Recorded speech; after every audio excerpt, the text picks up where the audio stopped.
Why do you use Windows? Is it because it runs a specific app? Is it because you game?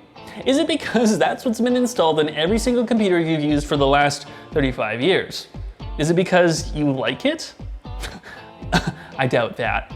Windows these days seems to be getting worse, with unpopular features like Copilot and Recall being thrown in with a whole bunch of ads in between. The thing is, there is another option. And no, I'm not talking about macOS. It's one you might have already heard about. Linux. In recent years, it's matured and even got a bit of a glow up, supporting games and applications better than ever.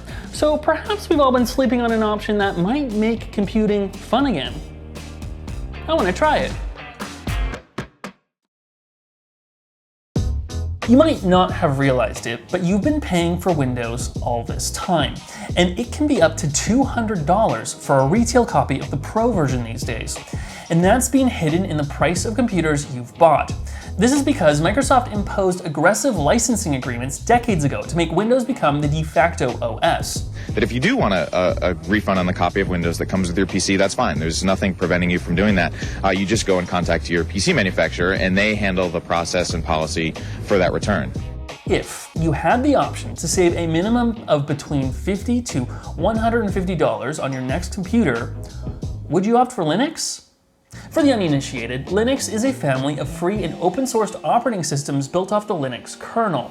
The first version of Linux was released by Linus Torvalds in 1991. Since then, it's evolved, grown, and branched off quite a bit with countless permutations to choose from today. It actually powers most all of the internet servers, and will soon power one of my computers.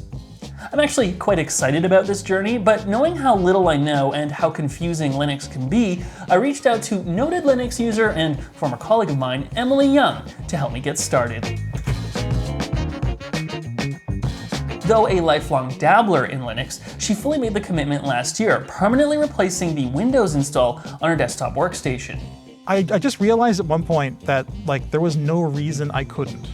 There weren't any more reasons for me to stay with Windows, and there were many reasons for me to leave. Windows 11 was constantly having problems for me. So everybody knows about if your computer's gonna reboot, no matter what you do, no matter what's open, it's just gonna do it because Windows Update needs to update, right? Mm-hmm. At this point, I feel like I've had enough experience with Linux, and Linux has come far enough, that I don't feel limited by it anymore. For the most part, I feel like Linux is, it's cliche, but liberating in a weird way. What advice do you have for me when it comes to trying Linux, or for anyone who's just gonna dip their toes in for the first time? Expect to break things and have fun. Don't go into it expecting that it is going to be a perfect utopia. It's not that. Linux can be perfectly solid. There are distros that are meant to be. And getting into Linux, finding a distro, it sounds like the most important thing in the world when you're first getting into it, but it really isn't. It's just how everything's laid out, what programs it comes with, what package system it uses. Keep that word, package systems, in mind because they are important to understanding distros. Distro is short for distribution of Linux.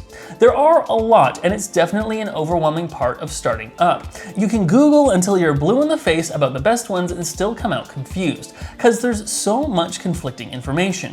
And that's because, honestly, if you want a synonym or a euphemism for what a distro is, it's just an opinion.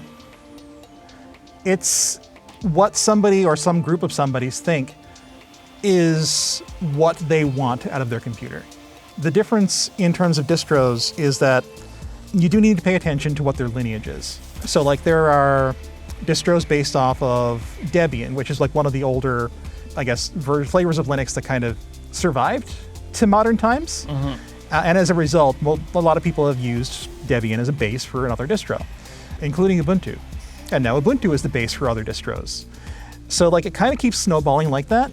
And that's why there are so many distros. So like a big family tree. It is a family tree. You can actually visualize the familial branches of Linux and where the distros you might be interested in lie. I think this really shows a sort of natural human beauty to Linux. So for my Linux adventure, I decided to buy a really cheap laptop. I mean, it's a ThinkPad. What do you It's probably think? fine. It's got a 7th gen Core i5. It's from the 7th gen. University of Alberta. From the University of Alberta, yeah. 8 gigs of RAM. Ooh. Yeah. In this economy, and 128 gigabyte SSD.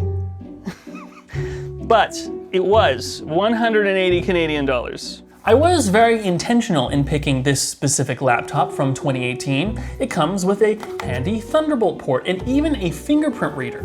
Those aren't always well supported, even on Windows. Also, Windows 11 doesn't support computers with perfectly usable 7th gen or earlier Intel chips, which this laptop has. And so when Microsoft officially drops Windows 10 support in the fall, people with functional devices like this will be at risk. Linux could be a solution.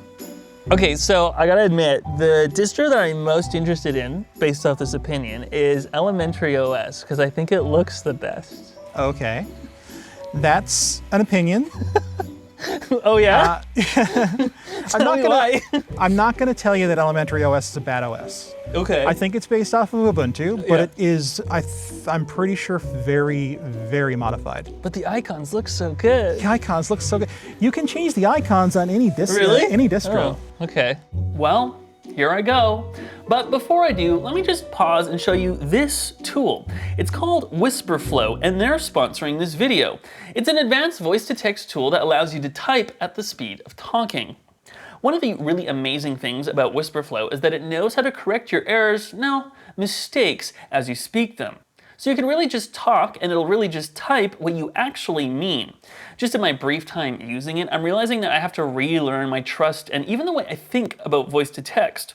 Take this email I'm going to send to Emily. Hey Emily, thanks for helping me out with this video. I got a couple of questions. First question, is there a way to get adaptive swap memory? Second question, how do I convince Jake to trust software repositories? Third question, why do you think network drives work better on GNOME rather than KDE Plasma? Thanks, Jonathan Horst. Huh. Notice the numbered list it made, and it notes that I was talking about the Linux desktop environments. You can use WhisperFlow to jot down notes, reply to messages, or in my case, I used it to write this integration. If you want to get those words out of your head faster than you can ever imagine, you can try WhisperFlow Pro for free for a month with the link below. So, here's what happened. Despite Emily's advice, I tried 5 different distros of Linux, starting with Elementary.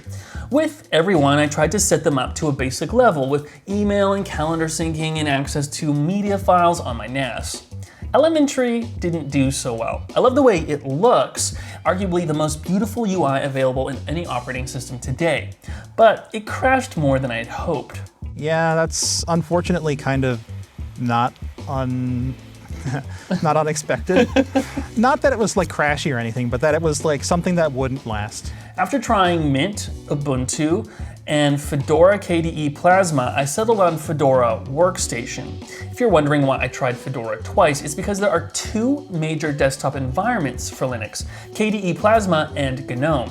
I'd argue that your desktop environment choice is one of the most impactful you will make because it affects the look and feel of the system and apps. Interestingly, most major Linux distros support these 2 and even other desktop environments.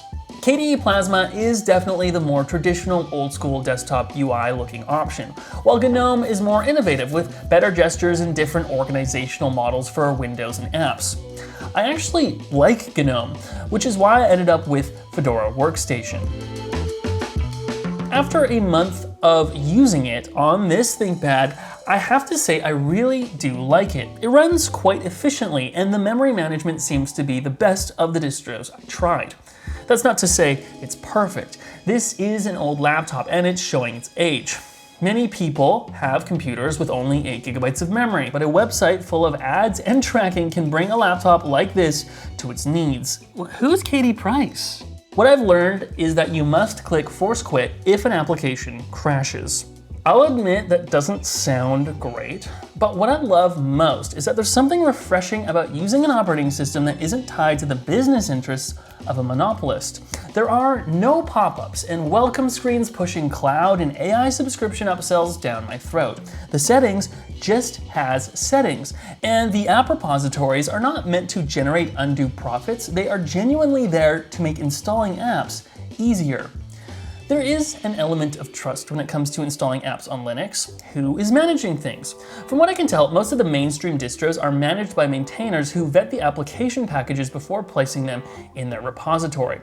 So I don't have any worries on Fedora. If you're just going to stick to the repositories and don't need any specialized apps like, say, DaVinci Resolve, using Linux is a cinch. But as soon as you need anything specific, the complexities will become quite apparent. For example, while I love Fedora, I'm thinking of switching back to Ubuntu. This Lenovo came with a fingerprint reader. However, this specific one does not get out-of-the-box support in Linux. Getting it to work on Fedora has been a futile experience of finding the right tutorials online written exquisitely by everyday people like you. But it still isn't working. It's not working. It did sort of work on Ubuntu, plus it'll be a chance for me to show you what the whole process of switching to Linux is like. Trying and installing a distro is easy, actually. You start by creating what's called a live USB. Depending on the distro, you will need at least a 4GB or 8GB flash drive.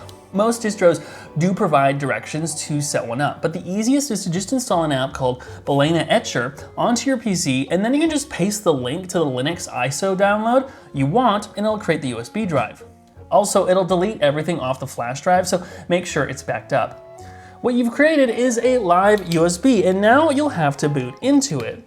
You'll have to catch what key you need to push to open up the boot options when your computer starts. And hit it quickly. Enter key, enter key. Your computer will boot into Linux right off the flash drive, and you can mess around to see if this distro is to your taste. Since it's running off the flash drive, it will be slower, but also because it's running off the flash drive, you can't mess anything up either. And if you decide you want to install this version of Linux onto your computer, just click the install application and the process will start.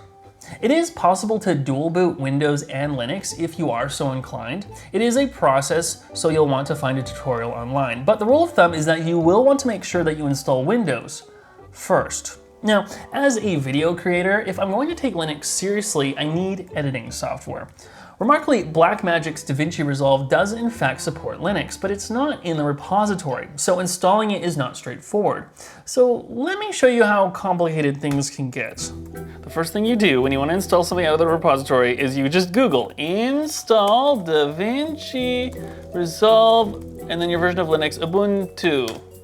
Download the file. Okay, I did that. It's simple in that you just copy and paste the commands, but it's complicated because sometimes the commands don't do what you were hoping them to do. DaVinci Resolve is apparently designed to run on a specific distro called Rocky OS. It's kind of funny to think about the idea of choosing a distro for one app. Or in my case, to get it to work on Ubuntu, I'm likely going to have to go through some driver hoops. I definitely had to when I was doing this on Fedora. I have installed DaVinci on Fedora before, but I haven't done it on Ubuntu, and I'm just trying to show how complicated things can get. It's happy, oh my god, I didn't get it to work. So that's what happens, is sometimes you do have to choose the distro based off what works and what the balance of it is. So I'm choosing Ubuntu for the fingerprint reader, knowing that DaVinci Resolve's not gonna work, which is fine, because I wouldn't want to edit on this laptop anyway. Because this is an 8-year-old laptop, DaVinci is not going to run great. Also, the free version doesn't support playback on mainstream H.264 and 5 codecs, whereas it does on Windows or if you buy the Studio version. So I'd have to re-encode with Shutter Encoder. But look, the app does work. I should have stuck with Fedora. What about gaming? I'm not a huge gamer, and this laptop is not going to run much. I was only able to get as far as the menu in the first version of City Skylines. But there are some good laptop games that do support Linux directly. Slay the Spire, Stardew Valley, and Hollow Knight. Oh, that's pretty smooth. Oh, nope. If you do a little digging, it is possible to buy a computer with Linux pre-installed from one of the major manufacturers, so Dell, Lenovo, even Framework. And doing so will save you close to $100. I think for a lot of people who use their computer for basic tasks, Linux is a viable, even easy to use option. The GNOME desktop environment is really well designed, but you will need to stay within the apps that are available in the repository, which also means adapting to them too.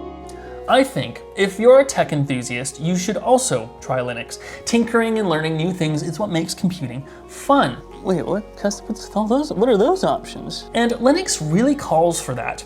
There's a lot of potential and a huge community of people helping each other out. It's been fun, I have to say. It was more fun than I was expecting. There were still frustrations. Yep. But by the end of it, I was like, it kept getting better and more interesting. It's been fascinating, yeah. The thing about the frustration for me is the computer's asking me a question and I get to answer it. Oh, okay. I think I just want to reiterate that if somebody wants to try Linux, they should expect to get their hands dirty a little bit. It is better than it has ever been, and it always is better than it has ever been, because it's constantly getting better. But if you're going to try Linux, you need to go into it with an open mind, as well as open source. There's nothing to lose to try it, other than your time.